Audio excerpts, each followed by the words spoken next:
Our most unpleasant task has been making the SS, of which there are about 50, bury the dead. Up to press, we have buried about 17,000 people, and we expect to bury about half as much again. Everybody was terrified. They were suffering, they were starving, they could be killed. There were dead bodies around. They were a constant reminder how easy it was to die. The haunting memories of a survivor of Bergen-Belsen, the Nazi concentration camp where more than 70,000 people, most of them Jewish, were murdered.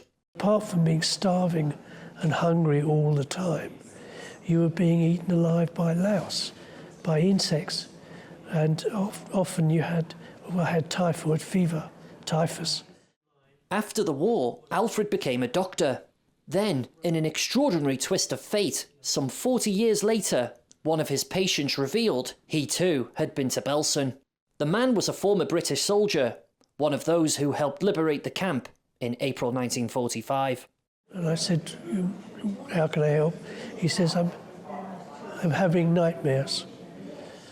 And I said, what about? And he said, I was in the army, British Army, and we liberated Belsen. And this was in the 1980s. Now, 80 years on from that liberation, Alfred is back with the British Army, a special guest at an event hosted by the Light Dragoons. The Light Dragoons trace their ancestral roots to one of the units that discovered Bergen-Belsen in April 1945. It was one of the first insights the Western world had to the terrible atrocities that had been committed by the Nazis. So today's been a very significant event for which the Light Dragoons have had the privilege of hosting, and it's the commemorative event marking the 80th anniversary of the liberation of Bergen-Belsen. And I think it's a reminder of how compassion for humankind and decency overwhelms the British Army and is part of the culture and fabric of our regiment, and I think there's plenty we can take away from that. Alfred, now 82, says the meeting he had with the retired soldier that day in his GP surgery shows that the trauma of Belsen wasn't only felt by its survivors. Everyone who went there suffered. The army themselves, everybody was traumatised in their own way, but in varying ways, by seeing the dreadfulness that it was. I have a great respect for the army. For today's officers and soldiers, the liberation of Bergen-Belsen remains a defining moment in the regimental history of the Light Dragoons. So it's very special today to have those survivors come down and speak to us about their experiences and the part the regiment played in liberating them.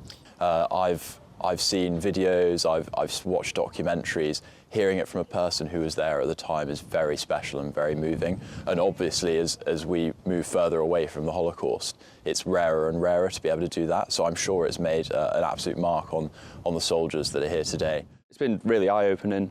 We grow up in schools, you get taught about the history of things, but don't go into it. Hearing the stories from the survivors themselves, it really gravitates towards you. It's really grasping, and to actually understand the horrors that they felt coming from the mouth of the survivor themselves, it's just breathtaking. She adds that various medical experiments were made on the prisoners. Doctors gave some of them intravenous injections of 20 cubic centimeters of benzene, which caused the victims to die. This 80th anniversary is a time to remember, but with war once again in Europe and misinformation being used to target minority groups, it's also, Alfred says, a time to reflect. And so it's so important that the Holocaust is remembered, that we fight against, we don't sort of give in to the media distortion, the propaganda.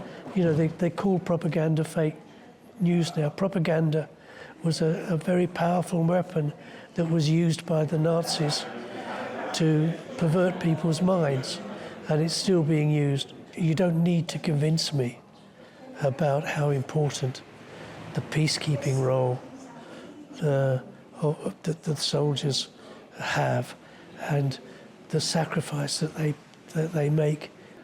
And so they pay a high price and they need to be valued and respected for what they do. James Wharton, BFBS Forces News, Catterick Garrison. Thanks for watching. For more from BFBS Forces News, like and subscribe to our channel.